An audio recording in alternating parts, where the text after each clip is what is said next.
comunidade amiga da casa que se faz presente, que derrame sobre cada um de nós as bênçãos da tua paz e do teu amor.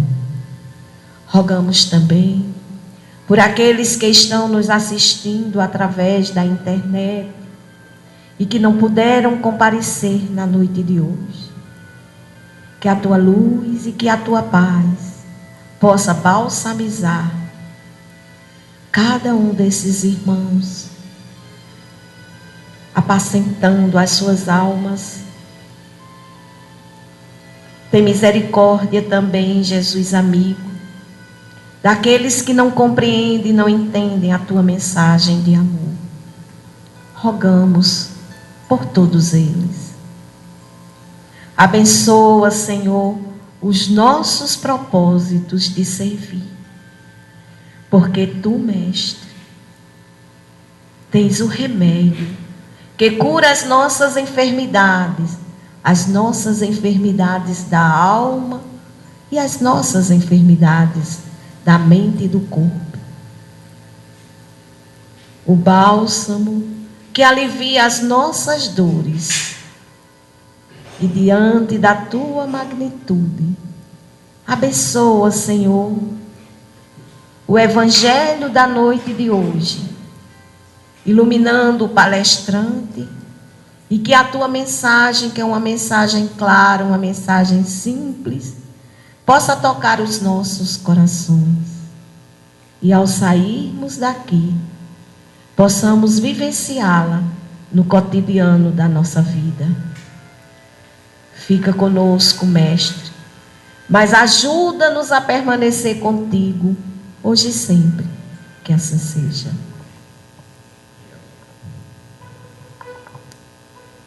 Agora me escolhe a irmã Kalina responsável. Mas aí não é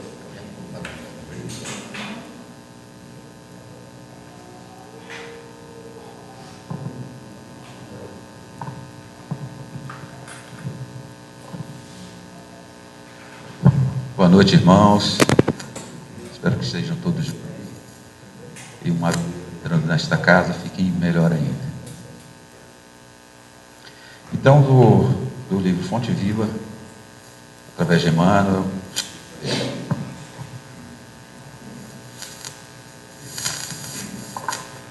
erguer e ajudar. E ele, dando-lhe a mão, a levantou. Então está no Atos dos Apóstolos, capítulo 9, versículo 41. Muito significativa a lição dos Atos, quando Pedro restaura o irmão Dorcas para a vida. Não se contenta o apóstolo em pronunciar palavras lindas aos seus ouvidos, renovando-lhe as forças gerais. Dá-lhe as mãos para que se levante. O ensinamento é dos mais simbólicos. Observamos muitos companheiros a se reerguerem para o conhecimento, para a alegria e para a virtude, banhados pela divina claridade do Mestre, e que podem levantar milhares de criaturas para a esfera superior. Para isso, porém, não bastará a predicação pura e simples.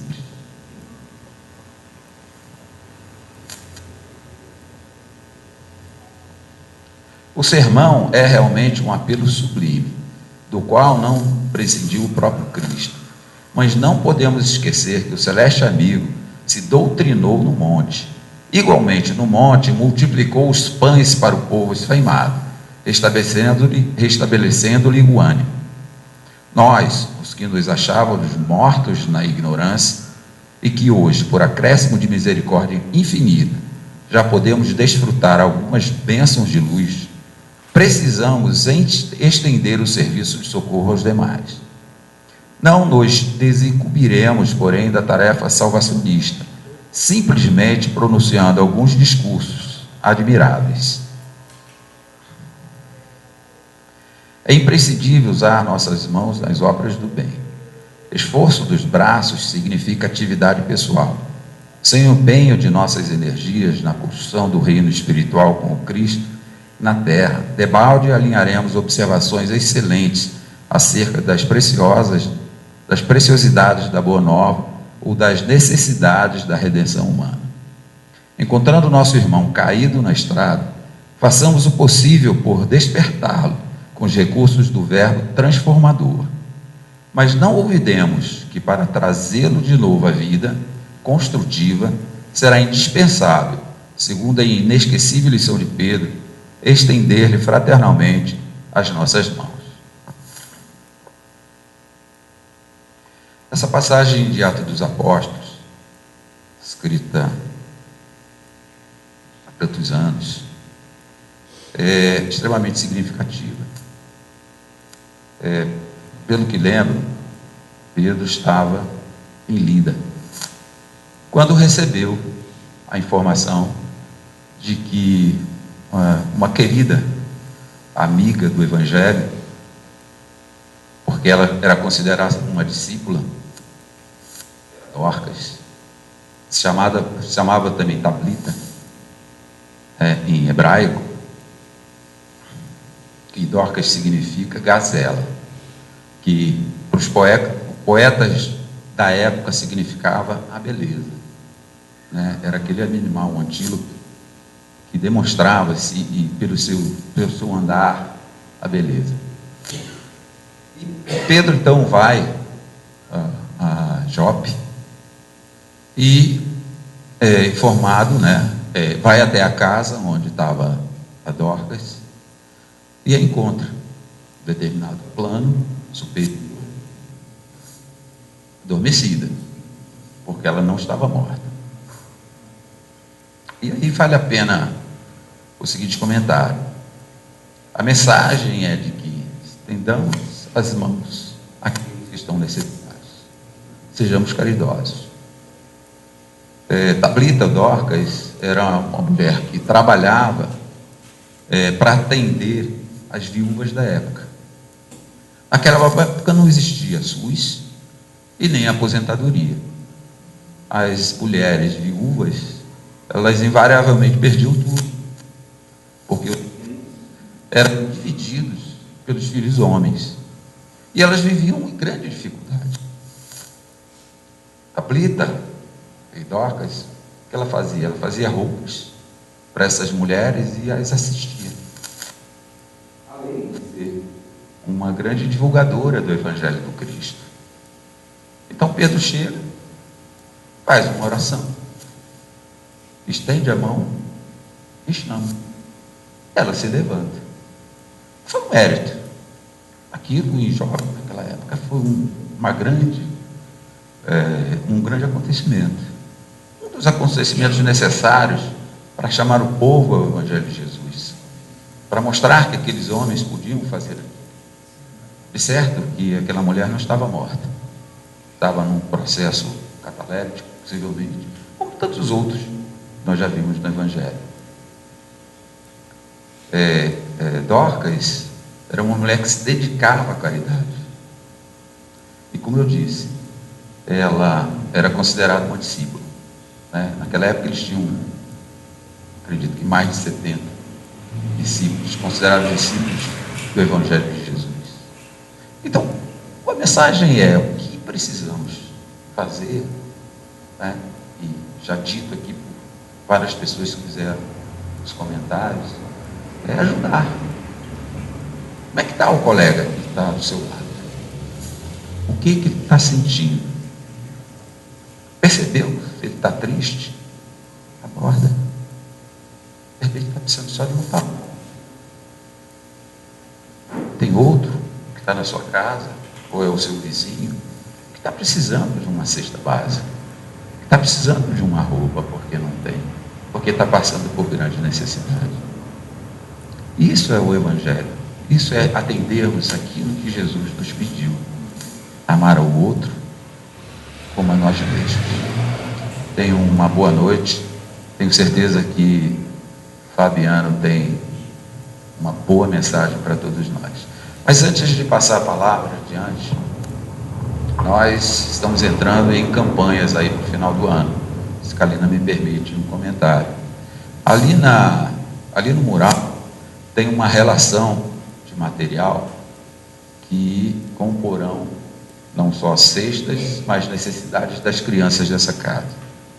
Mais uma vez, né, fazemos o pedido àqueles que puderem doar roupas em bom estado, que estejam lavadas, passadas e em boa condição de uso, porque vem nessa casa a cada cerca de 30 dias, todo sábado de cada mês, ontem foi um deles, participar da entrega de cestas básicas que se faz há 4 anos aqui nessa casa, né?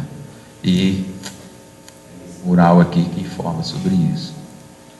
E se você tiver como ajudar mais, principalmente nesse período, né, ficaremos todos nós muito agradecidos, tá? Ontem eu fiz uma convocação aqui a alguns homens que vieram para o trabalho, e algumas mulheres, para no próximo sábado, às 8 horas da manhã, nós darmos uma geral aqui na casa de limpeza. Tudo que a gente tem. Nós temos aqui ao lado uma passagem que já foi usada para a saída do pessoal que recebe cestas básicas. Hoje ela está obstruída por conta ainda de resíduos de construção desse pavilhão novo. E já passamos aí mais de um ano na tentativa de arrumar isso e não conseguimos. A gente convoca, vem eu e o Grande, mas não dá para fazer, a gente não consegue. Então eu convido aqueles que de bom ânimo puderem vir próximo sábado, 8 horas da manhã, para nos ajudar. Aí esses que vieram, que são mais carentes, né, que vieram ontem, nós vamos dar lanche, vamos oferecer uma pequena remuneração. Isso eu vou me encarregar disso, porque eles precisam. Foi uma forma também que eu achei de trazê-los, né, porque nós precisamos dessa mão de obra. Tem coisas que eu não consigo fazer, coisas de força que eu não tenho mais condição de fazer, tá certo? E contamos aí com aqueles que tiverem habilidades para pedreiro, pintor, para nos ajudar, ok? Aqui do grupo que frequenta a casa, se também tiver nesse grupo presente pessoas na área da psicologia, das ciências humanas, eu gostaria muito de conversar com vocês, e que já tenham adentrado nessa doutrina que nós abraçamos. Tem trabalho na casa e nós precisamos de gente para acolhimento dessas mulheres, muitas delas já são idosas e que vêm aqui uma vez por mês. Nós precisamos de força de trabalho massiva para cuidar deles. Não basta o alimento material, é importante. A casa oferece o alimento espiritual. Algumas tomam o passo conosco, se revigoram, mas muitas precisam de uma conversa amiga. Já tive a experiência de conversar com algumas e é só vontade de falar e muitas vezes chorar, e nós choramos juntos. Mas aquilo revigora essas pessoas. Aquilo também nos revigora, porque nós estaremos fazendo aquilo, estamos fazendo aquilo que o Cristo nos disse para fazer. Ação, trabalho no bem. Então, fica o convite feito. Muito obrigado.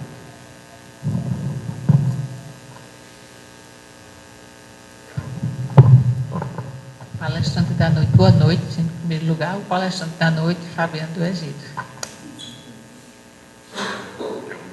Mentira.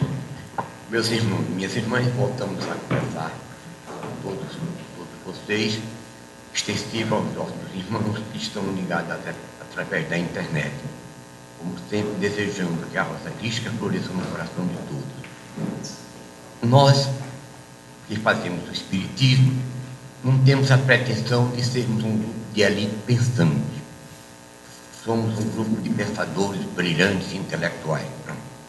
Mas nós temos estatísticas, não do movimento espírita, mas da Universidade de Brasília, que em 1985 fez uma pesquisa a respeito do nível cultural das religiões brasileiras. E o melhor nível cultural constatado pela universidade foi o espiritismo cristão que nós fazemos. Nesse depoimento nós não envaidecemos de nada, mas temos que concluir que a religião de verdade, maneira aqui em toda parte do mundo, é feito, 90 e tantos por cento é feita pelo povão, pelas criaturas mais singelas e nível intelectual mais modesto. Que o homem é um animal cultural. Se nós tivéssemos nascido, por exemplo, na África, possivelmente não estaríamos num centro espírita lá. O nosso ambiente nos envolveria a um rito, talvez milenário, sem profundidade, mas que bastaria aos nossos corações a sua mensagem.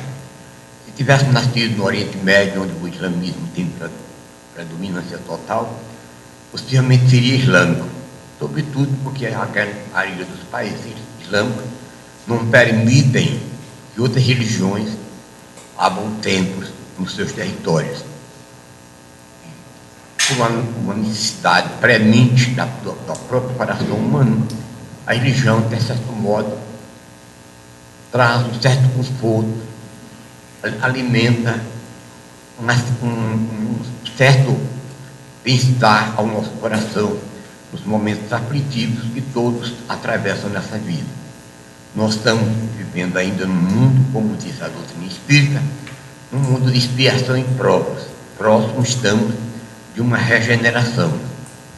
Há indícios, informações que já estão nascendo, particularmente no nosso país, no Brasil, espíritos e seres profundamente evoluídos, bem à frente do nosso conhecimento, cujas vidas foram iluminadas e registradas pelo passado de forma brilhante. E há muitos deles que, segundo as informações que nos chegam, estão reencarnando no Brasil e daqui a pouco tempo, possivelmente, esses grandes luzeiros que Deus está permitindo reencarnar no Brasil serão as figuras brilhantes da palavra evangélica para conforto dos corações cansados e oprimidos pelas angústias da vida. É um alento muito grande que nós sentimos saber, particularmente, não só o mundo, mas o Brasil em especial, sobretudo porque a revelação espírita vem mostrando há muitos anos que o Brasil será o coração do mundo e a pátria do Evangelho por excelência nesse terceiro milênio. O que foi Jerusalém para a esperança do povo hebreu, o Brasil será para a consolidação do Evangelho na vivência do coração humano. Então, o Brasil, até certo modo, que tem atravessado períodos tão difíceis como que estamos atravessando, existem perspectivas muito favoráveis. Possivelmente, a partir do ano que entra, já começa a melhorar, ao menos em termos de visão sociológica. Não visão ainda espiritual, não vamos pensar que vai haver uma guinada total do mundo de trevas para o mundo de luz. Mas, ao menos em termos de equilíbrio moral e social, o Brasil possivelmente vai entrar numa nova fase de progresso, sobretudo do conselho de conduta dos seus filhos, dos seus cidadãos. Mas nós, que acreditamos na divindade cósmica, acreditamos que esse cosmos imenso não é produto do acaso. Às vezes temos que fazer observações, não pensando que somos todos os sábios, mas escutamos através da televisão, porque quase todas as grandes religiões têm programas assim, em muitas televisões no Brasil, discursos e mais discursos de várias tendências. Mas nós perguntamos sem nenhuma pretensão intelectual ou nenhuma vaidade inócua, vazia e tola, mas sem o mínimo de conhecimento de cosmogênese e antropogênese, o que de verdade 90 e tantos por cento dos pastores falam no Brasil de todas as religiões, possivelmente 90 e tantos por cento não entenda quase nada. E são dois assuntos fundamentais para qualquer crença no futuro, porque possivelmente daqui mais 200 ou 300 anos, esse assunto que nós estamos tentando abordar de cosmogênia e antropogênia será de verdade um assunto corriqueiro da convivência da fraternidade humana. Cosmogênia, como a própria palavra está dizendo, é o estudo do cosmos. Gênesis, estudo é começo. É uma explicação de como começou tudo. Cosmos, Gênesis, começo de tudo. Não pode existir esse universo todo ser obra do acaso. E antropogênia é o estudo do homem, do grego é o homem, e logia é estudo. Antropologia é o estudo do homem. Então, sem o conhecimento da evolução da espécie, que pertence mais a um lado científico do que ao lado biológico, como evoluiu o ser humano, a paisagem humana, e ter um pingo de noção do cosmos, porque os livros sagrados de todos os povos simplificam um assunto que é totalmente, em termos de hoje, a comunidade científica e filosófica não aceita os postulados de nenhuma religião, inclusive as nossas. Quando simplifica, por exemplo, é o livro básico, inclusive, que nós temos profunda reverência, que Deus criou a terra e o céu. A verdade, hoje, as informações científicas ao alcance de qualquer criança de escolaridade modesta, sabe que a terra existe há cerca de 5 bilhões e tem uma previsão para 10, e o Sol já existia há mais 2 ou 3 bilhões quando a Terra foi criada há cerca de 10 bilhões de anos passados. Então, de verdade, essas informações que a ciência ninguém pode contestar, e quem mais colabora com a crença, com a fé, é a própria ciência. Talvez antes do século XXIII, toda a comunidade científica, que hoje é agnóstica ou até como a comunidade filosófica, será a convivência fraterna e plena, e todas as comunidades serem místicas, serem crentes como nós somos. A nossa forma de crer pode ser diferente dos demais irmãos do grupo cristão, mas em síntese, o mesmo Deus, por exemplo, que o cristianismo busca através da Igreja Católica, das igrejas evangélicas ou protestantes, como gostava de ser chamada, o Lutero, como nós, das doutrinas recentes, temos um fundamento dessas crenças. O Espiritismo nasceu em pleno período do Iluminismo, ou período realmente em que a razão predominou sobre a tradição. Antes do Iluminismo, se acreditava mesmo, até em termos sociológicos, que o poder emanava dos reis, não dos povos. Hoje, numa visão sociológica de qualquer civilização a mais modesta, sabe que ao contrário. O poder, realmente, em termos de terra, promanda do ser humano, do homem, não é dos reis. Mas foi vendida essa ideia por mais de 1000 anos. E o próprio cristianismo vendeu essa ideia que o poder emanava dos reis. Eles distribuíam esse poder para o povo, mas ao contrário, hoje, numa visão sociológica, e vamos simplificar numa visão democrática, todo o poder de verdade no mundo, até onde vivemos, é muito do povo, da sua consciência. Como o nosso grau cultural no mundo inteiro ainda não é bastante, nós vivemos ainda sobre salto, através das lideranças que falham na maioria dos países, porque o nível cultural ainda é muito modesto. Mas hoje, particularmente na Europa, que não existe mais analfabetismo de qualquer natureza, e o próprio Oriente Médio hoje já tem um nível muito bom cultural.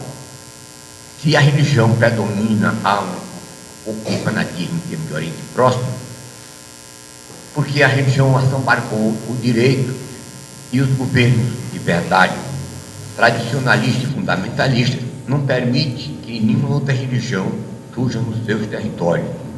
Razão porque a crença é única em uma só vertente. Mas os chamados países democráticos, que nós já usufruímos dessa glória, a crença é a critério de cada um. Buscar aquilo que melhor atende o seu coração, a sua mente, o seu entendimento, a sua cultura. Então, entre nós, por exemplo, no Brasil, o Estado é laico. Então nós temos plena liberdade de procurar a religião que melhor satisfaça os nossos corações, ou não ter nenhuma religião. O Estado também não nos impõe nada, nem nos fiscaliza as nossas atitudes, a nossa crença. Mas, por exemplo, no Oriente Próximo, em uma grande parte da Ásia, onde predomina o Islã, não existe essa liberdade. Os países islâmicos, em nenhum tempo, pode ser erguido do cristianismo, ou do judaísmo, ou do budismo, ou de qualquer outro ismo do mundo. Então tem que se aceitar, porque o Estado não reconhece o direito da cidadania de ninguém, de crer naquilo que seu coração de verdade acolhe como a melhor segurança. Mas nós, por exemplo, no Espiritismo, que vivemos num país democrático e temos falhas ainda, está sendo corrigida, que enquanto corrigir mais, mas nós temos plena liberdade religiosa há muitos anos. O Espiritismo no Brasil cresceu por causa dessa liberdade. Se houvesse um regime de exceção, de violência que nos proibisse, nós não estaríamos aqui reunidos nessa noite. Então, essa liberdade é uma das coisas mais importantes para a criatura humana, não só do Brasil, mas de todo o mundo. Onde existe criatura humana, deve um dia chegar ao estágio de plena e total liberdade. Da crença ser um ato da busca pessoal de cada cidadão, de cada criatura. Então, nós não podemos admitir que esse universo tenha surgido do nada. O ser humano não tem uma explicação racional. Na visão pura e totalmente científica, nós evoluímos talvez há cerca de 3 bilhões e 200 milhões de anos passados, e a nossa professora aqui ao lado é bióloga, conhece essa ação de profundidade, pode fazer uma palestra para vocês sobre esse assunto. A biologia vem explicando que os primeiros seres vivos, os primeiros átomos denominações curiosas, surgiram há cerca de 3 bilhões do mundo, e é um processo evolutivo da vida que se manifestou depois das glaciações. É evidente hoje, segundo alguns estudos da área sociológica, em que na última glaciação deve ter sido no continente europeu, onde predomina a raça branca. Mas, observando os estudos mesmo da própria antropologia, possivelmente os homens primitivos, as civilizações mais distantes, possivelmente foram de origem africana e depois asiáticas. O continente americano foi descoberto há 500 anos. Mas quando os navegadores que chegaram e descobriram o Brasil e a América, tanto Colombo como Pedro Álvares Cabral, chegaram ao continente americano, encontraram, por exemplo, quando o Brasil foi descoberto, existe uma população de, hoje, segundo os estudos, cerca de 800 mil índios já existiam no Brasil. E nós não temos nenhum fato histórico comprovando de onde veio essa gente que povoou a floresta. Mas quando foi descoberto o Brasil, quando foi descoberta a América, em todos os recantos onde chegou o chamado homem civilizado europeu, encontrou os chamados aborígenes, ou os nossos irmãos indígenas, na América do Norte, em toda a América Central.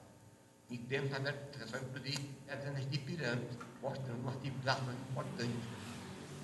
A civilização incaica, a civilização azteca, aqui bem perto, todas ainda hoje têm monumentos mostrando que há muitos mil anos, mais ou menos cerca de 7 mil anos por aqui, tem estudiosos que admitem que cerca de 10 até 12 mil anos já existiam criaturas normais como nós, vivendo em terras da América.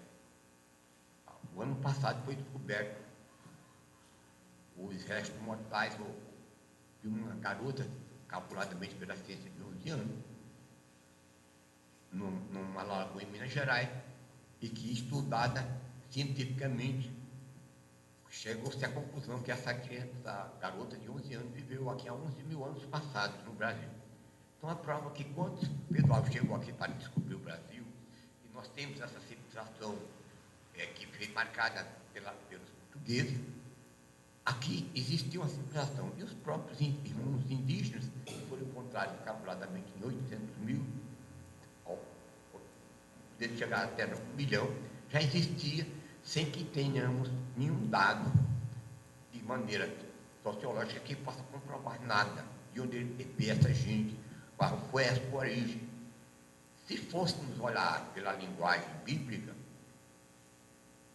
que o homem, todos nós somos originários de um casal, honestamente, não poderíamos ter a diversidade das raças. Hoje, comprovadamente, todos nós temos, sem precisar de nenhum estudo de antropologia ou de uma profundidade científica, nós somos 4 raças no mundo: a negra, a branca, a vermelha e a amarela.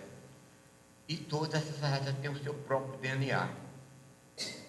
Então, é provável que o homem não surgiu somente numa região padrão, que podia ser, no caso, a Mesopotâmia, e pela tradição bíblica, seria naquela região que nasceu o primeiro casal. E pode até ter existido esses personagens que nós chamamos na visão científica lendária, e Adão e Eva, pode não ter até existido esse casal, mas que a raça humana como um todo foi originária desse casal. Isso é totalmente inconcebível, é totalmente improvável, através do DNA, que hoje é um fato científico, ninguém pode contestar. Então, entre as grandes doutrinas, o Espiritismo, dentro do cristianismo em particular, é a única doutrina aberta para as revelações de caráter científico.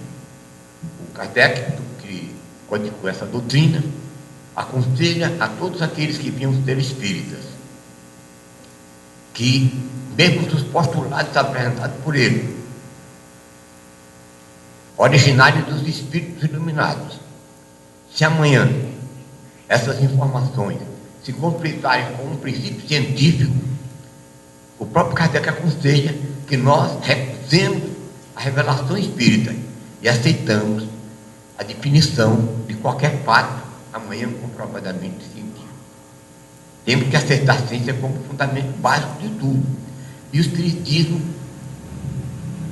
e o Kardec codificou, o que nós fazemos, chamado cristão,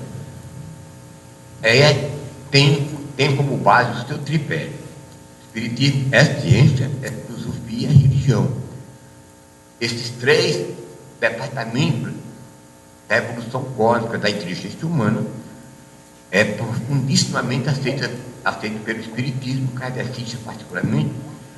Todos os postulados científicos, nós não contestamos nem apresentamos um livro da nossa doutrina para contestar um anunciado que a física quântica ou a relatividade geral ou a gravitação universal de Newton vem apresentar. Nós não contestamos nenhum documento, nenhuma afirmação de caráter científico, nós não contestamos. Ao contrário, o próprio Kardec nos aconselha que toda a comunidade espírita pacificamente tem esse raciocínio. Nós não contestamos nada que a ciência afirma. Então, o ser humano que somos nós, está comprovado que nós somos 4 raças distintas. Essas 4 raças surgiram em vários continentes. Hoje é evidente, os estudos antropológicos provam isso. Temos hoje em alguns museus de história natural, como temos em Nova York, de Londres, temos ancestrais nossos, caveiras, na linguagem mais simplória, com mais de 50 mil anos de existência. E se nós fôssemos basear nos chamados livros religiosos, nos anunciados dos livros religiosos, o mundo mesmo só tem 6 mil anos de existência. O universo, nos livros sagrados, não usavam a linguagem universo, para que Deus criou o céu e a terra. Então, nisso se reduzia toda a inquietação da alma humana, terra e céu. Mas hoje temos certeza que é o contrário. Existe um universo constituído de milhões de galáxias. Cada galáxia é composta de milhões e milhões de planetas semelhantes à Terra. Então, os anunciados da ciência são comprovados hoje. Hoje a ciência tem exata condição de oferecer a distância de qualquer corpo celeste, com cálculos matemáticos totalmente incontestáveis.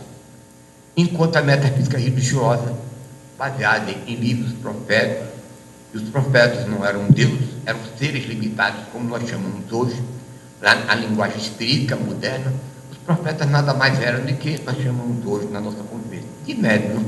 O que é um médium na nossa linguagem? É um ser humano cuja capacidade mental e da espiritual tem condições de contactar com os seres chamados desencarnados ou espíritos. Isso hoje já é pacífico. Mesmo as religiões mais extremadas acreditam no espírito. Uma diferença que nós temos das demais religiões é que acreditamos que podemos ter contato com os espíritos dos nossas pessoas queridas, dos nossos antepassados, daqueles que foram caros aos nossos corações, à nossa sensibilidade. E os demais ramos do cristianismo, as grandes religiões, não aceitam isso. Só depois da morte é que vamos separar com o céu, com o inferno, o purgatório, mas dessas regiões que até certo modo não tem mais nenhuma comprovação científica nem filosófica. Essas definições das velhas tradições religiosas atendem a criaturas profundamente ainda incultas. Mas para um ser humano que tem uma visão, ao menos uma visão, de caráter científico, mas pouco abrangente, de caráter filosófico, mesmo misto, não podemos admitir que somos uma caixa privilegiada no universo. Não. Nós acreditamos nos postulados científicos e acreditamos também que temos contato com seres que foram como nós, seres humanos. Tem médiuns, independente da religião, mesmo sem ser espírito, tem pessoas que nascem com a faculdade medianímica e veem espírito sem ser espírita. Certamente eu conversava com um amigo evangélico, por quem eu guardo uma profunda saudade ainda, uma das pessoas melhores que eu conheci na vida, e que eu posso dizer o nome, que ele já partiu para a eternidade, né? Fausto, que era uma alfaiate, meu vizinho da rua, na rua 4 de outubro, o Major Rubinho do Homem. Fausto era evangélico há 75 anos. Eu tinha por ele uma amizade muito antiga, muito carinhosa, e ele às vezes era evangélico, de muita igreja do sétimo dia, ali na rua Porto. E às vezes, quando ele ia fazer uma palestra, me convidava, eu ia atender os pedidos dele. Sendo que eu fiz os pedidos dele, nunca me veio assistir um trabalho na Casa Espírita. Mas como nos convidavam, como os evangélicos, temos muitos amigos evangélicos, sempre nos convidam para um culto, nós vamos assistir, e nisso não achamos nada de excepcional, ou de mérito, ou de evolução, ou de intelectualismo vazio e não, nada disso. Achamos pelo processo até de educação. E é um culto como um convite de um amigo que é aniversaria, que nos convida a ir à sua casa. Nós vamos também. E certa feita, conversando com o Fausto, ele só acreditava, por exemplo, na conversa muito íntima, nunca contestava, era muito educado. Ele dizia, e quando a gente morria, ficava dormindo. Segundo o dia da cabeça dele, só no dia de juízo final, que todos que estão dormindo, que estão mortos, saiu do túmulo ressuscitado. Essa era a crença que ele dizia, e ele dizia que tinha plena certeza que era assim mesmo. E eu respeitava, nunca contestei, sempre aceitei o postulado dele, mas certa feita a conversar, a gente conversava de maneira muito fraterna, muito respeitosa, muito carinhosa. Eu tinha por ele uma ternura muito grande, e eu tenho impressão que ele tinha por mim também, ainda continua a ter. Ele disse que uma noite, no seu quarto, ele estava orando, viu um ser, como nós, um ser humano normal. Ele ficou, estava acordado na cama, e viu aquele ser andando dentro do quarto dele. Eu disse, pastor, era um espírito. Ele disse, não. Pastor, era um espírito, você viu, pai? Não, pai. Não sei o que era, mas que eu vi. Eu vi dentro do meu quarto, eu estava acordado dentro do meu quarto.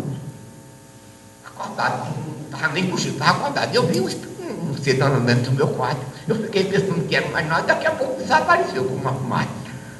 De fato, era um espírito. Não existe espírito. O espírito, só quando, na ressurreição dos mortos, como diz a Bíblia. Meus irmãos, nós respeitamos essas crenças.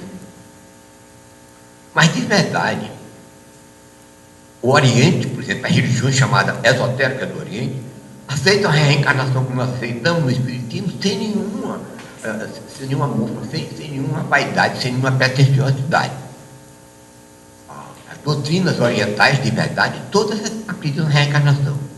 O budismo, em particular, o taoísmo aceita a reencarnação como fato natural. E as doutrinas ocultistas, que, com devido respeito às religiões, são as que têm um maior conhecimento em profundidade do assunto místico, são as doutrinas ocultistas, porque elas não creem nem têm interesse em número de sócios. As doutrinas ocultistas, quando alguém se filia, elas fornecem um roteiro de a criatura ter contato com o chamado mundo espiritual.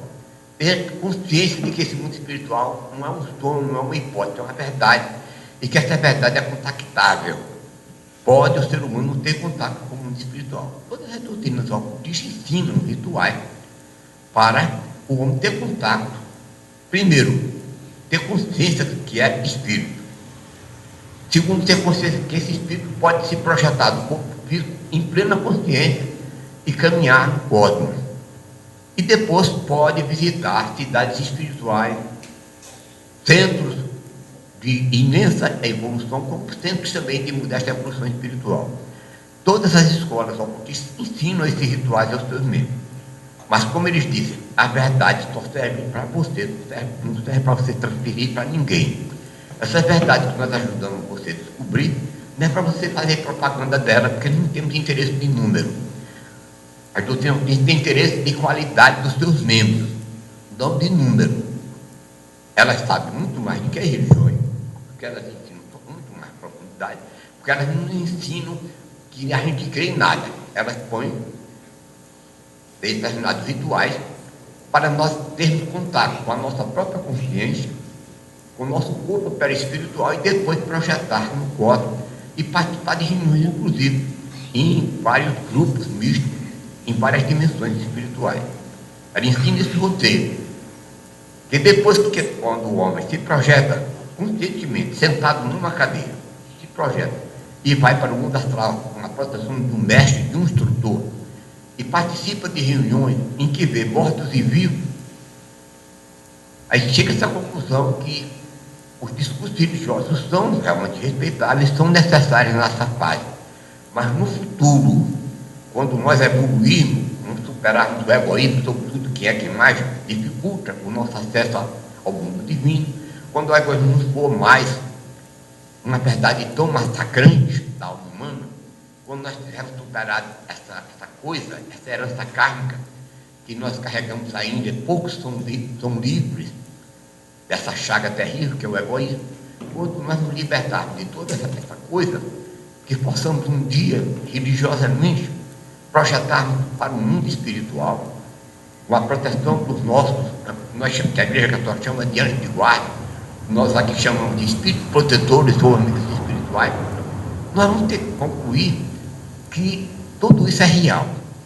Às vezes, vendo depoimento de vários mestres e viver essa experiência, por exemplo, Emmanuel Swedenborg, que foi um homem de ciência, não foi um bicho comum, mas ele nasceu com essa faculdade que nós chamamos de espírito medianímica. Ele é médium, independente de ser um nome de ciência. Foi ele, mas quem implantou quase toda a rede ferroviária da Suécia. Era um homem de conhecimento muito grande, mas independente de sua cultura, de caráter científico, ele conhecia bem, tanto física como química, como biologia, todos esses estudos que estão a nata do conhecimento humano. Ele tinha uma mediunidade extraordinária, independente dele querer. Normalmente, uma vez ele vinha numa viagem, com um grupo de pessoas, naquele tempo era carruagem ainda, de animais, e antes de chegar em determinada cidade, ele descreveu que em Estocolmo, a capital da Suécia, estava acontecendo um incêndio em determinado bairro. E quando se chegou em Estocolmo, tinha acontecido o incêndio que ele viu andando de dia, não foi de noite, sonhando, não. Foi durante de tempo, um dia numa carruagem cheia de pessoas. Ele viu, ele tinha visão, ele tinha uma mediunidade tão extraordinária de transporte, que ele viu o que estava acontecendo. Apolônio de Tiana, que foi um misto do século I, que viveu na cidade onde João Evangelista também viveu, onde viveu os seus últimos anos, inclusive Nossa Senhora. Apolônio de Tiana foi um mestre também espiritual, que ele viu os fatos de 8 ou 10 mil quilômetros de distância. Quando um dos César foi assassinado, ele dava um curso, no templo, ele dava um curso aos seus alunos, numa manhã. Quando um César foi assassinado, ele parou a aula que dava aos seus discípulos e descreveu todo o fato que um tirano, o tirano romano está sendo assassinado nesse instante. Ele via que tinha 8.000 quilômetros de distância, e ele descreveu para os alunos, e depois foi comprovado historicamente, depois de Apolo de Sena, no tempo religioso, porque ele dava aula. Então, isso se chama, na linguagem nossa, mediunidade. Não é que eu queria ter essa mediunidade, tem seres humanos que nascem com essa mediunidade, outros têm uma mediunidade diferente, há vários tipos de mediunidade. Mas a doutrina espírita acredita que todos nós somos médiuns, uns que são ostensivos, que têm essa sensibilidade de ver o que está acontecendo a 8.000 quilômetros de distância, outros que se concentram, recebem o espírito de um familiar cuja vida ninguém conhece, e um médium estranho à nossa convivência revela todas as coisas que só nós temos condições de saber. Então, a mediunidade, que queira ou não queira, todos os livros sagrados do mundo, de todas as religiões, nasceram através de médiuns que antigamente chamavam de profetas. Quem eram os profetas? Médiuns, pessoas que, pela evolução espiritual, tinham a capacidade de escrever fatos que podiam acontecer dias depois, ou acontecer tempo, há milênios depois. Por exemplo, nós temos, e às vezes temos citado aqui, nas palestras que fazemos na Casa do Caminho, episódio da própria Bíblia. Não vamos procurar um livro espírita que, para muitos, pode não ser confiável. Mas a Bíblia é um livro, inclusive é o livro mais lido do mundo. Nós podemos pegar dentro do Velho Testamento o profeta Isaías. O profeta Isaías viveu, antes de Jesus, 750 anos. E ele descreve, qualquer um pode pegar, essa Bíblia não foi feita pelo Espiritismo, não é a Bíblia, foi feita. João Jerônimo organizou no 4º século da nossa era, e depois ela se propagou em várias edições, em várias partes do mundo, inclusive as igrejas evangélicas. Lutero construiu uma baseada no Velho Testamento. Então, o profeta Isaías descreve toda a epopeia de Jesus, tudo aquilo que nós conhecemos historicamente hoje, a pessoa de Jesus de Nazaré, que foi crucificado, todo aquele episódio, todo aquele sofrimento, tudo aquilo que marca ainda hoje profundamente a nossa sensibilidade quando assistimos pela televisão. 754 anos antes daquele episódio, o profeta Isaías escreveu tudo. Então, o que era isso? Uma mediunidade tão grandiosa o profeta Isaías tinha, e não eu estou contando esse fato, mas muitos outros fatos ele historiou, que aconteceria depois de 750 anos depois. Então, isso se chamava, no seu tempo, de profeta. Mas que de verdade era um profeta, um médium. Hoje, na linguagem espírita, somos médiums. Então, entre nós tem médios que veem os espíritos com naturalidade. Eu tenho uma filha que vê os espíritos constantemente, sem precisar de uma reunião espírita. Tem uma sobrinha, tem engenheiro aqui nos pescadores da F Brava, que vive passando até muito mal, porque tem uma mediunidade tão grande que ela vê os espíritos quase todo dia e não tem coragem de ver um centro. Pelejo para ela vir para aqui, a gente convida, ela vê espíritos vivos, sempre doente, sempre passando mal, porque tem uma mediunidade que vê tudo. Ela entrou uma vez aqui, na Casa do Caminho, com muita dificuldade, que a Helena trouxe aqui, ela participou. Quando ela voltou conversando comigo, disse que viu quando ela entrou, sentou nessa cadeira, onde estava minha irmã, ela estava nessa cadeira. Ela viu uma palavra de frade passando aqui na frente, ela viu por várias vezes os frades andando aqui por dentro. Mas não quer, eu não posso obrigar ela a vir trabalhar aqui. Vive doente, falhando no trabalho constantemente, porque a saúde é comprometida. Quando a cura dela seria aqui nessa casa, ou em qualquer casa espírita que ela se dedicasse, pela mediunidade espontânea que ela tem. Ela vê os espíritos sem precisar de concentrar nada. Ela sentou aqui, ela passou uma palavra de prata, ela viu tudo isso, escreveu. Prata de freira, que passou aqui, ela viu, escreve. E assim ela vê constantemente. mas não tem fora, tem medo de vir um centro espírita, talvez ainda a marca da religião católica, que foi forte na sua vida, ela fica talvez com conflito, os seus estudos não permitem uma dedicação, um estudo mais acurado do espiritismo, mas o que é verdade é que ela sofre, faz porque quer. Se ela viesse trabalhar conosco aqui, daqui a 4 ou 5 meses ela estaria totalmente saudável, trabalhando sem um constrangimento, talvez no médico. É difícil uma semana que ela não vai ao médico, é isso? Mas toda semana vai ao médico.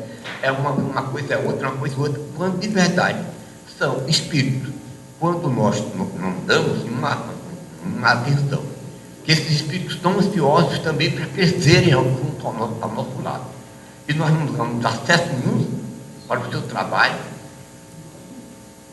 os bons que querem trabalhar conosco, nós fechamos as portas.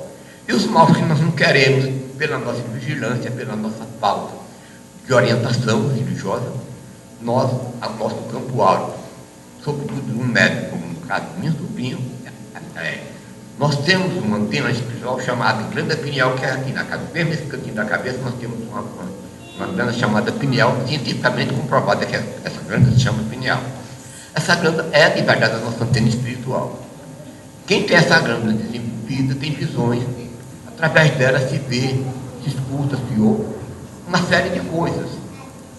E as pessoas mais brilhantes, nenhum médium no mundo que não tem essa glândula mais desenvolvida do que uma pessoa comum.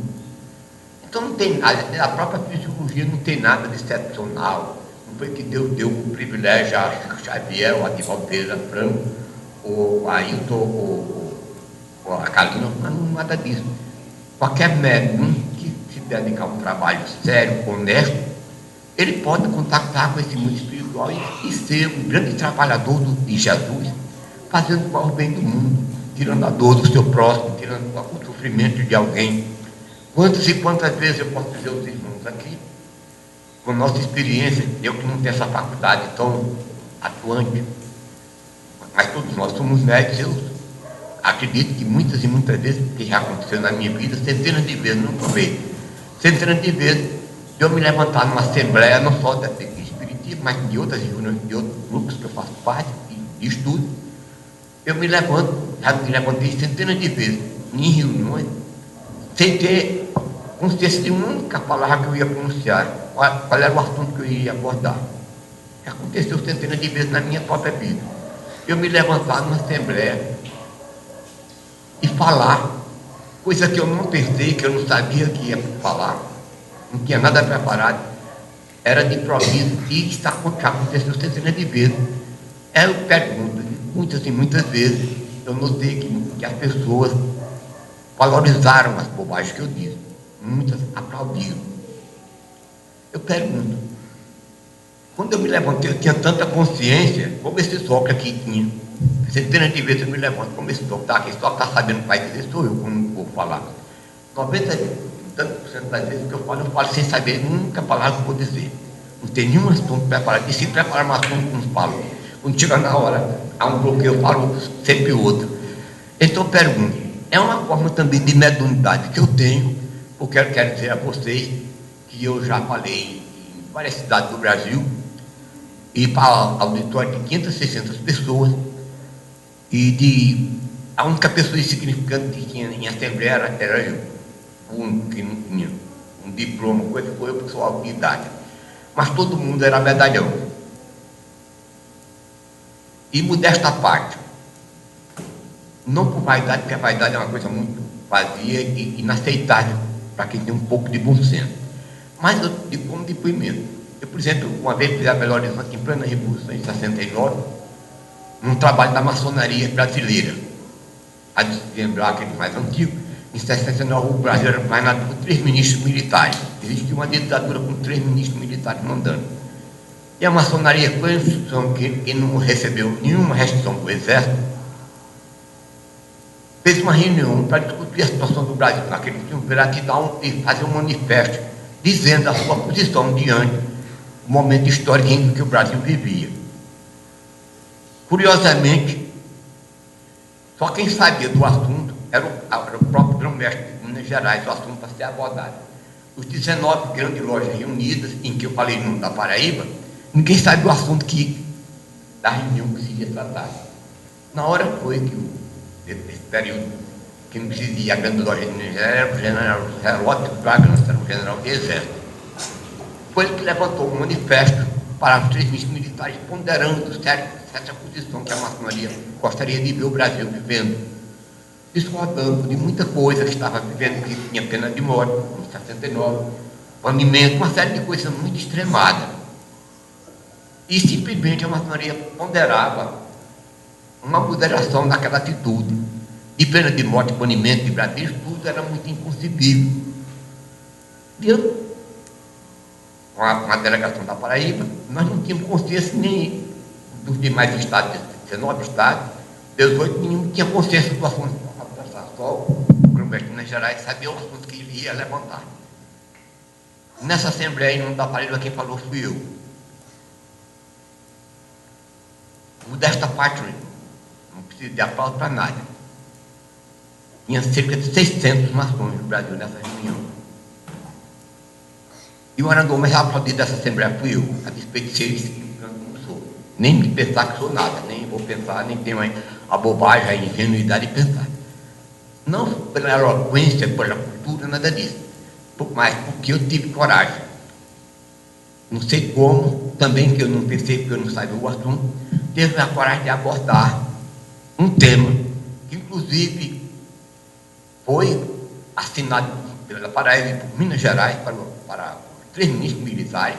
Nós não damos esse manifesto, nós 2, e que nós ponderávamos uma série de coisas da maneira como estava sendo governado o Brasil. Em lugar de receber censura, recebemos elogios dos ministros militares, a nossa posição, o nosso pronunciamento, a despeito disso, discordarmos de muita coisa, mas respeitosamente, mas ponderando historicamente o que podíamos comprometer a história do Brasil no conceito das nações, sobretudo nas Nações Unidas, se não tivesse uma ditadura com pena de morte e certas coisas que estavam passando dos limites. E eu fui o orador que defendeu intransigentemente essa posição de ser que os militares renunciassem 2 e ficassem só governando o Brasil. Era o primeiro foco. Um dos 3 ficasse como presidente, mas não os 3 governando o Brasil. Porque nós estávamos lembrando como de 2000 anos passados, que todos tinham virado. E ponderando o resto, uma série de considerações sobre o manifesto, nós opinamos e recebemos elogios dos próprios ministros militares. E 17 não tiveram coragem de abordar o tema, temendo que podia ser algo de uma perseguição, ou porque nós não temos que dizer uma coisa. Durante o período da Revolução, até a Associação Brasileira de Imprensa recebeu censura, a Academia de Direito recebeu censura, e a maçonaria não recebeu em nenhuma loja no Brasil nenhuma censura dos militares. Ao contrário, nenhuma loja teve nenhum constrangimento com a Revolução. Nós tínhamos, inclusive, nesse período, muitos oficiais de alta patente, que eram os nomes de maçonaria, e de serviço de inteligência, tinha muito, e sabia que nós não discutimos, a maçonaria não discute nem política nem religião, dois assuntos são terminantemente proibidos. Nós discutimos assuntos da sociedade, o que devemos fazer, o que devemos ajudar, problemas sociais onde estamos inseridos. Mas problema de religião, que é referir à crença de alguém, e problema político, a maçonaria não aceita esses 2 assuntos. Se ela não publica os seus trabalhos, mas se qualquer um dos irmãos, se aqui tiver ou que tiver um livro, sabe disso, que é permanentemente proibido, dentro do trabalho maçônico, se discutir política ou religião. Eu, por exemplo, já fui venerável em maçonaria, é presidente de uma loja. Eu já fui grão-mestre, que é presidente de todas as lojas do Estado. E nunca nós discutimos no nosso período em que fomos, nunca ouvimos uma discussão política. Mas nessa de Minas Gerais, a reunião todinha foi política do começo ao fim, mas política no sentido não partidário, não no sentido de mesquinharia, de defender A ou B ou eleger A ou B, mas discutimos problemas de interesse do Brasil, como cidadãos livres e de bons costumes, assim nos chamamos, mas sem a petulância de impor a ninguém, mas ponderando com bom senso o que nos parecia necessário. e recebemos, em lugar de críticas, que muitos têm medo, recebemos elogio pela nossa posição. Então, meus irmãos, Espiritismo, para nós, voltando ao tema, Espiritismo para nós, é uma doutrina profundamente amorosa e caridosa. Não podemos conviver numa sociedade desigual como a nossa, de tanta desigualdade, de tantas porções de miséria, e a gente de braços cruzados, com uma Bíblia debaixo do braço, ou qualquer outro livro sagrado do Espiritismo, ou do Espírito, e a gente indiferente ao sofrimento de uma cidade, por exemplo, como temos 400 mil habitantes de Campina Grande. E sabendo que aqui existe muita fome, muita miséria no nosso meio. Podemos resolver tudo? Não. Mas podemos minorar esse sofrimento. Então, essa casa, há 39 anos, completa, com muito sacrifício. Não por vaidade, porque vaidade não tem lugar. O espiritismo que vaidade não é espiritismo, é uma bobagem. Pode ser, ou pode até dizer que é assim, mas não é. Então, nós temos há 39 anos pessoas a quem damos feira, uma feirinha, chamamos feirinha, vamos dar ali até um pedido. Há 39 anos, ajudamos a um bocado de crianças, 4 ou 5 dúzias de crianças, filhos dessas mães pobres, e pessoas super sacrificadas, cujos problemas também, na nossa maneira de entender, são problemas nossos. Nós não podemos ser indiferentes, fazemos parte de um todo que está enfermo. Então, se nós estamos saudáveis, temos que dar um pouco do nosso remédio para curar a enfermidade daqueles que estavam lá. Então, nosso trabalho é ajudar um pouco. Nós vamos resolver o problema de Campina Grande, o problema da pobreza de Campina Grande. Mas podemos, 120 famílias que nós temos aqui inscritas, nós damos todo mês na feirinha a essas famílias. Temos cerca de 4 ou 5 dúzias de crianças que vêm todos os sábados para aqui, e se dá um almoço, se dá uma refeição que dá para ela dormir sempre sem fome. Mas não fazemos isso nem com medo do inferno, nem para bajular o céu para ter um lugar privilegiado. Fazemos isso com a responsabilidade de cidadãos, de pessoas que temos consciência social, que fazemos parte de uma sociedade que é enferma no momento. A enfermidade pior é porque o egoísmo é que comanda o mundo, não só o Brasil, o egoísmo em todas as nações chamadas civilizadas, o egoísmo predomina em tudo. E nós, como o egoísmo é um inimigo da própria religião, da própria evolução espiritual do ser humano, o nosso egoísmo é um pouco menor do que de muitos outros. Então, nós somos sensíveis ao sofrimento de muitas pessoas, mas não podemos atender a todos. Atendemos a 120 mães pobres aqui, dando uma feira por mês. E atendemos a cerca de 50 a 60 crianças, quando vêm todas, dando um lanche, dando um presente na festa do Natal. Não esqueci que elas não são filhas de Deus e precisam ser lembradas para ter um pouco de alegria. Mas não fazemos isso nem com medo do inferno, nem querendo comprar um céu de graça. Fazemos que, como pessoas humanas normais, nós temos a obrigação de ser um pouco solidários com a sociedade em que estamos inseridos. Estamos numa sociedade ainda profundamente desigual, profundamente egoísta, porque lamentavelmente essa sociedade que nós fazemos é profundamente egoísta, e nós podemos diminuir um pouco. Se tem 500 infelizes e nós conseguimos tirar desses 500 10 ou 20 ou 30 menos essa relação com a nossa ajuda, esse trabalho do espiritismo todo faz no Brasil.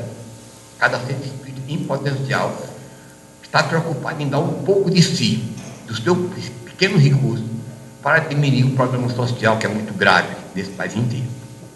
Então, para concluir, nós não queremos um céu de graça, nem tememos o inferno que não acreditamos que a suprema bondade do mundo, que é Deus, que está acima do intelecto humano, que a suprema bondade ao contato com o ser humano no mundo todo, e foi Jesus, independente da crença de respeito na crença de todas as demais religiões, mas o maior avatar do mundo que passou por essa terra foi Jesus.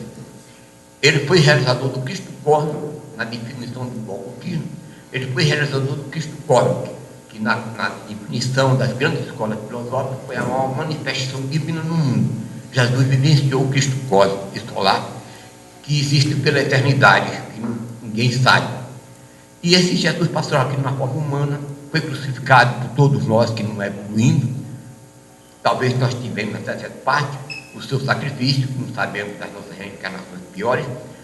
E o que é verdade é que nós temos um compromisso com o cristianismo que abraçamos, de sermos menos mal do que somos, de lutarmos não contra ninguém, mas contra as nossas próprias fraquezas, para fazer uma sociedade mais humana, mais fraterna, mais solidária, uma sociedade em que a gente não vai dormir com o estômago satisfeito, bem tranquilo, com a vestimenta agradável, com a cama confortável, sabendo que temos irmãos nossos dormindo no chão, sem ter comido uma só vez durante o dia.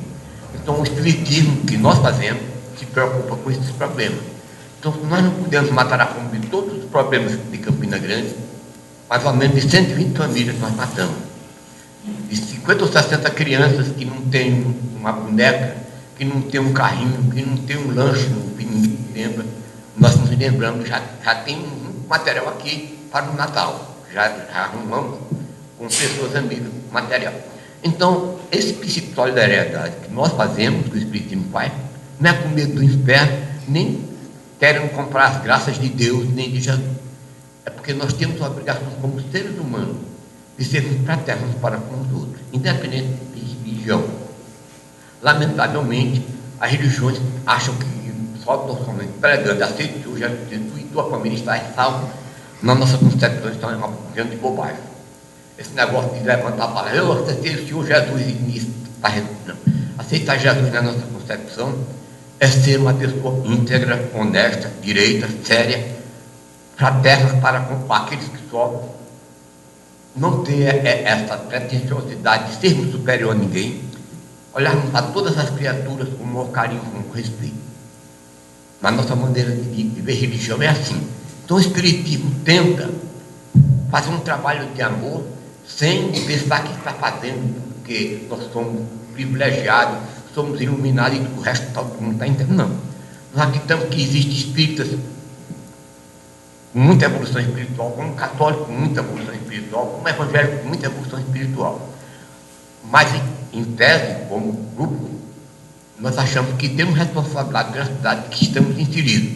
Se a sociedade está vivendo problemas muito difíceis, nós temos uma obrigação de ajudar a sociedade a sair dessa miséria. Então, nós não podemos ajudar a 1.200 pessoas, mas podemos ajudar a 120, como a Casa do Caminho faz, a diminuir os seus problemas, os seus sofrimentos, as suas misérias. Meus irmãos, a reflexão que nós fazemos, que temos na noite é essa. Tudo que tentamos fazer aqui, quem nos inspira, e quem nos inspirou e sempre nos inspira, é o Evangelho de Jesus. Então, o livro por excelência que recomendamos ao mundo inteiro é o Evangelho de Jesus. Quem leva esse Evangelho a sério, vivencia-o diariamente na sua labuta diária, está bem com o mundo divino, sem frequentar nenhum templo, nem católico, nem espírita, nem protestante. E quem não faz nenhum bem a si mesmo, na pessoa do seu próximo, quando chegar do outro lado vai encontrar muita dificuldade. Que a maior religião que nós encontramos ao longo da nossa experiência de estudiosos, o do outro lado que nos cobra é o bem que a gente foi capaz de fazer e o mal que a gente foi capaz de evitar. Mas do outro lado, ninguém vai perguntar a nossa religião, o nome dela, se o tempo era bonito, se não era, se tinha ouro, se não tinha, se o mal era fino ou não. Nós já levamos estampado o que realizamos no nosso perispírito. Se formos generosos, formos bons, a nossa aura vai de maneira clara e iluminada, e às vezes adorada. Se não fizermos nada de bem, fomos egoístas. Em qualquer religião, vivemos 50, 60 na religião, não fizemos nenhum bem, nós quando chegamos do outro lado, o nosso perispírito é escuro e é trevoso, e vamos encontrar muita dificuldade. Não que Deus vá castigar ou vá premiar graciosamente ninguém. O céu e o inferno que nós esperamos do outro lado, somos nós que construímos. Quem levou essa vida fazendo bem, pode até não ter nem crença nem no próprio Deus, mas levou essa vida com dignidade, fazendo bem, quando chegar do outro lado será recebido em festa. E quem levou essa vida cheio de engano, fazendo mal, destruindo a paz de todo mundo, cometendo injustiça de toda a natureza, egoisticamente, fazendo o que não lhe. Quando chegar do outro lado, ele pode chegar com 1000 religiões, com 1000 livros sagrados do lado, e vai encontrar muitas dificuldades, para não dizer muitas trevas. Nós deixamos essa reflexão aos cuidados dos irmãos, agradecendo a paciência de todos e pedindo nesse instante que a bondade do dos céus, a vontade divina, através de Jesus, o missionário maior que nós conhecemos nessa vida, de todos os profetas de todas as religiões, que foram muitas. O maior foi Jesus de todos os avatares que passou pela terra. Esse Jesus imenso que passou daqui há 20 séculos passados e que nós o crucificamos com a nossa ignorância, com a nossa maldade, tenha paciência com todos nós, nos abençoe e nos proporcione uma semana cheia de paz, de harmonia e de amor, extensiva aos nossos familiares e ao nosso meio ambiente onde trabalhamos. Que a paz de Jesus permaneça enriquecendo o coração de todos e que, de verdade, vamos fazer o possível para sermos menos mal do que temos sido até hoje. E, se possível, bem melhores do que temos sido. Que a paz de Jesus seja constante e permanente, iluminando o coração. E, para concluir, que a rosa quisca floresça no coração de todos. Muito obrigado.